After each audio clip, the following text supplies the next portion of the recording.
जय जगन्नाथ। आज छुआ आलोचना करवा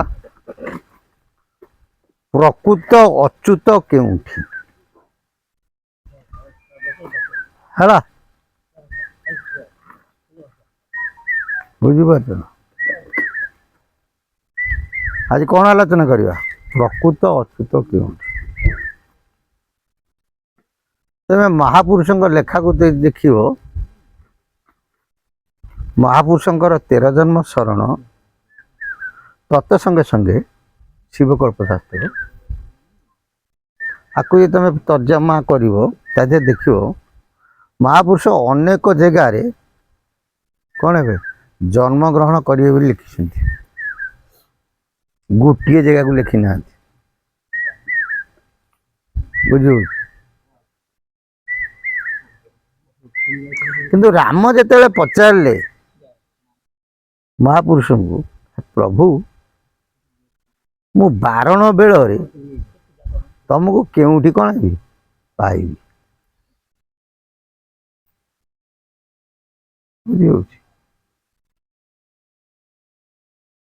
महापुरुष सेठी राम को कही हे राम द्वादश अच्युत होइबे राम भ्रमिबू नाई सप्त तिल चिन्ह कपाले तेबे परत जाए कहले बारण बेल को 12 जन अच्युत बाहरी कि शिशु अनतक पट्टा मडान शास्त्र तुम देख सी कहते 16 अच्युत बाहरी बुझ किंतु वर्तमान बोधे 12,000 अच्युत बाहरी कि बेसी बाहरी आम तो देखु ये जी बाहर टी एड़ी छुआ कले आम अच्युत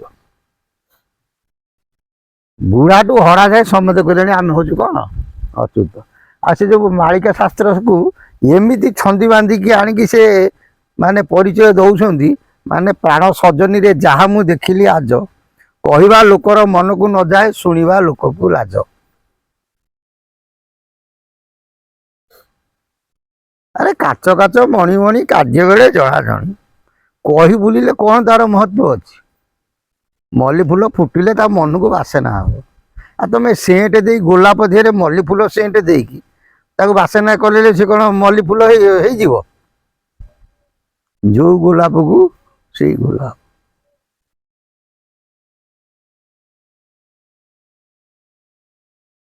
तेणु बारण बोलते शेष बेल यहाँ मन रखता बर्तमान बारण बेल है विनाश नीला हम ताजर जो मैंने बची किछिटा रे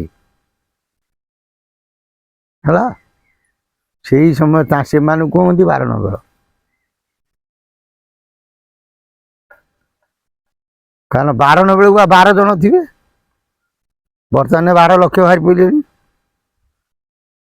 एगुरा सब कौन जी महापुरुष मध्य कहते आपणा हस्तरे जीवा को छेदिले प्रतिवादी कहीं नहीं सुकर्म कुकर्म बुझी पारुतिले वैकुंठ स्थान मिले एमाने वर्तमान जो कर ये आपण हाथ रे निज जीवा कौन कर छेदन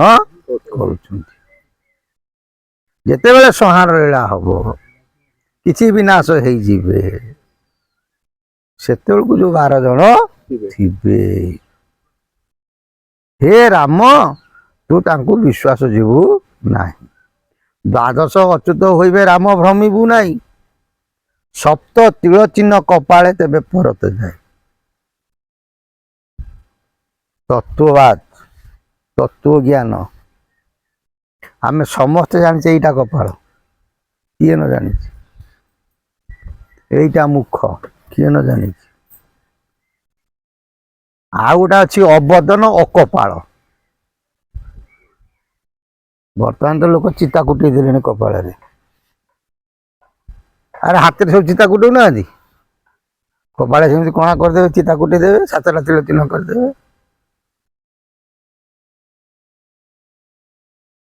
कि महापुरुष एते बोका नथिले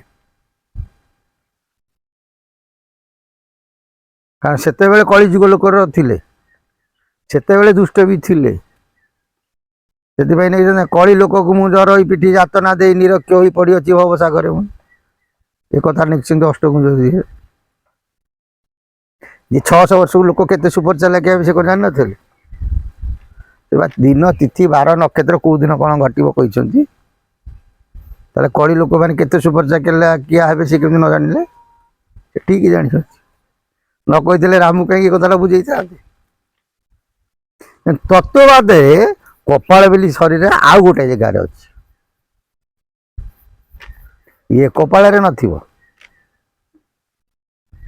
ଆମେ ବି ଅନେକ ସାଧୁଙ୍କୁ ଦେଖିଲୁଣି ଚିତା କୁଟି ଦେଲେ। ଆମର 1 ନମ୍ବର ମାର୍କେଟ ଯେମିତି ବସି ଚିତା କୁଟଉନାହାନ୍ତି ନା, ସେମିତି କପାଳରେ ଫୁଟିକି କରି ସାରିଲେଣି। ଆମେ ବି ଅନେକ ସାଧୁଙ୍କୁ ଦେଖିଛୁ।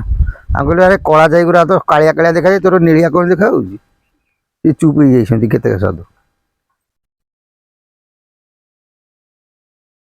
ତେଣୁ ମହାପୁରୁଷ ଶେଷ ବେଳକୁ ବାରଣ ବେଳକୁ ମାନେ ପୁରା ଏଣ୍ଡ ପଏଣ୍ଟକୁ କୋଉଠି ଥିବେ? ବର୍ତ୍ତମାନ ଏଣ୍ଡ ପଏଣ୍ଟ ହେଇନାହିଁ, ବିନାଶ ବା ହେଇନାହାନ୍ତି। ବୁଝିପାରୁଛ ନା ବୁଝିପାରୁନ? କହିଲେ ବାରଣ ବେଳକୁ ବିହନ ବାଣ୍ଟିବି ସମ୍ବଳରେ, ବାରଣ ବେଳକୁ ବିହନ ବାଣ୍ଟିବି ଚିହ୍ନି ନ ପାରିବେ କେହି, 185 ଗ୍ରନ୍ଥ ବୁଝାଇବି ସମ୍ବଳରେ ଉଦେ ହୋଇ।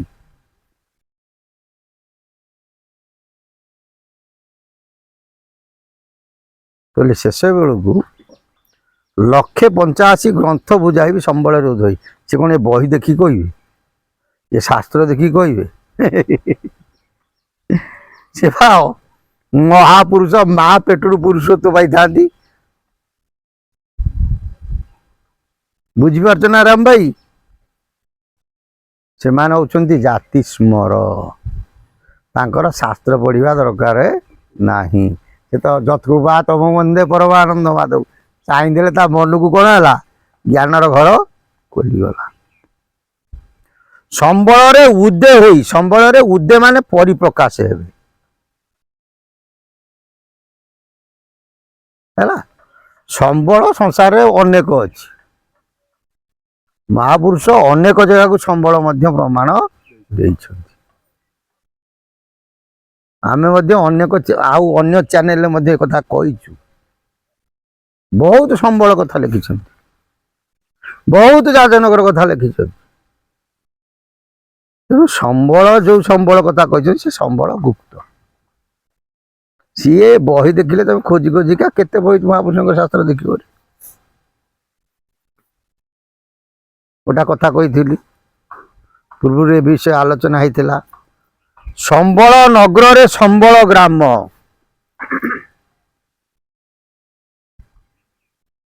ସମ୍ବଳ ନଗର ହେଇଥିବ। ନଗର ବୋଲେ କେତେ ଗୁଡ଼ିଏ ଏରିଆକୁ ନେଇକି ନଗର।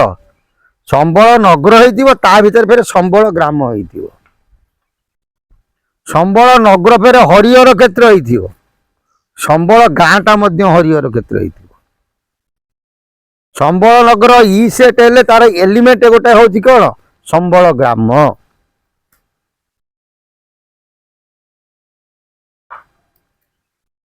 ବହୁତ କଥା ଅଛି।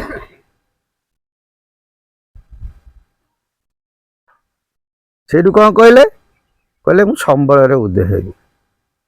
ଆଉ ଗୋଟେ ତମେ ଦେଖିବ ମହାପୁରୁଷ ଲେଖିଛନ୍ତି, କ୍ଷୀର ନଦୀ ଦକ୍ଷିଣରେ ବିରଜା ମଣ୍ଡଳ, କୁପଦେ ସମ୍ବଳ ଗ୍ରାମ। କ'ଣ ସେ କମଳପୁର ଏମିତି ଗୋଟେ ଅଛି ନାଇଁ ନା, ଖ୍ୟାତ ଯେ କମଳପୁର। ସେ ଖୋଲିକି ଲେଖିଦେଲେ, ଆଉ ଗୁପ୍ତ କ'ଣ ରହିଲା? ଆରେ ଯେତେବେଳେ ବହିଟା ପ୍ରିଣ୍ଟ ବାହାରିଲା ସେ କ'ଣ ପରିପ୍ରକାଶ ହେଇଗଲା? ତା ଗୁପ୍ତ କ'ଣ ରହିଲା? ନା, ଗୁପ୍ତ ହିଁ ସଦା ସର୍ବଦା ଗୁପ୍ତ। ଆଉ ସିଏ ପ୍ରକାଶ ହେଲା ବେଳକୁ ସେତେବେଳକୁ ଆଉ କିଛି ଶତ୍ରୁ କିଛି ନଥିବେ। ସେତେବେଳକୁ ଓରିଜିନାଲ ସୁନାଟା ପରିପ୍ରକାଶ ହବ, ଆଉ ରୂପା ନଥିବ। କିନ୍ତୁ ମହାପୁରୁଷ କହୁଛନ୍ତି ସେ କୋଉଠି ଜନ୍ମ ହେବେ? କହିଲେ କ୍ଷୀର ନଦୀ ଦକ୍ଷିଣରେ, ବାରଣ ବେଳ କଥା ପଡ଼ିଛି। ଲିଙ୍ଗନାମେ ଦେଶ, ଖଞ୍ଜିଛି ଧାତା ପଶ୍ଚିମେ, ନିଗମ ମହେଶ, ଖ୍ୟାତବଟ ଗୁପ୍ତଚର, ପୂର୍ବ ଭାଗେ ଉଦେ, କ୍ଷଣେ ଭଣିଲେ ଅଚ୍ୟୁତ, ଗୀତ ପଦ ଛନ୍ଦେ। क्षीर नदी अनेक अच्छी आगुरी कहीचु जाजपुर आड़े आस बैतरणी गोटे है क्षीर नदी है बैतरणी पर आसला किए से गेंगुटी गोटे क्षीर नदी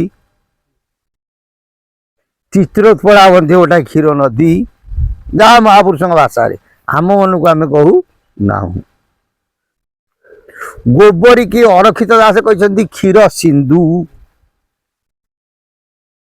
एवं प्राची की मध्य महापुरुष कहते क्षीर नदी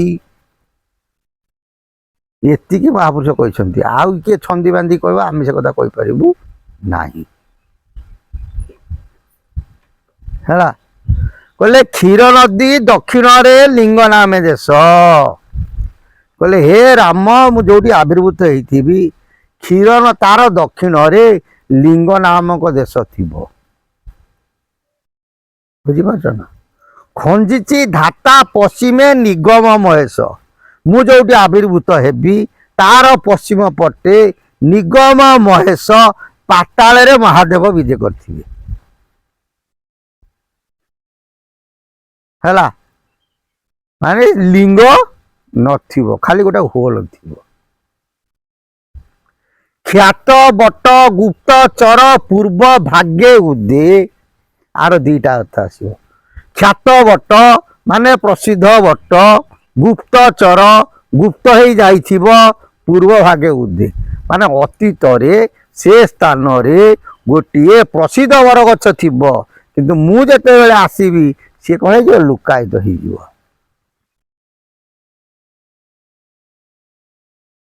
बुझीपार ना क्षण भणिले अच्युत गीत पद छंदे पुणी आउ कौन संकेत देले ना गिरी गोप्य होइतिब माटी प्राय होई गह गह शब्द जे शुभुथिब रही गिरी गोप्य पहाड़ गिरी बोलते पहाड़ पहाड़ माटी प्राय हो माटी सहित समान नहीं जाइए सी कहना पहाड़ गुड़ाक विद्यमान हो महापुरुष भाषा कहते अष्टगिरी बेड़ी थी से 8 गोटिक पहाड़ लुकायित हो माटी सहित कौन हो समकक्ष हो जाए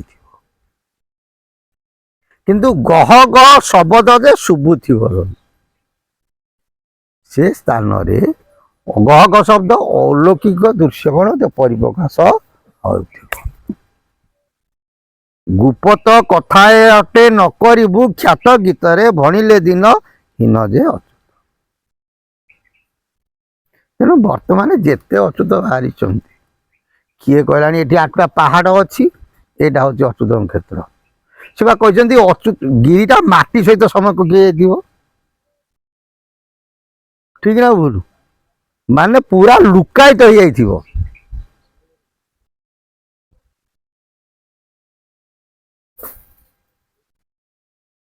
माटी सहित कौन लुकायित हो पहाड़टा फिर गोटाए नुह 8टा पहाड़ से जगार कौन है महापुरुष आविर्भूत हेबे एवं से लुचिकी रही 3 दिन भेट हे अच्युत कही गोटे पद लिखिं जो घोर विपद पड़ज अच्युत हाथ में चाबिकाठी अच्छी देखी ना से 3 दिन भितर कौन है परिप्रकाश हेबे कहीं ना भक्त को रखा अर्कित दास भाषा पंच सखा ही केवल निर्मूली चेर कौन देखी आ गोरख वृक्ष कौन पंच सखा जानी थे आउ कई जापर ना जिते खाया को न मिल मालिका जहाँ कह आम कहून सी कौन करेंगे भक्त मानू से गछ से चिन्ह थे से पत्र दे कौन करेंगे बंचेगी रखिए तर बुझीपार ना बुझीपार तेणु बहु आडंबर लघु प्रिया पंच सखा गुप्त ही गुप्त ये वर्तमान परिप्रकाश हो पारे ना। जय जगन्नाथ से प्रभु सदिच्छा पूर्ण बोल आनंदे कवा हरि बोल।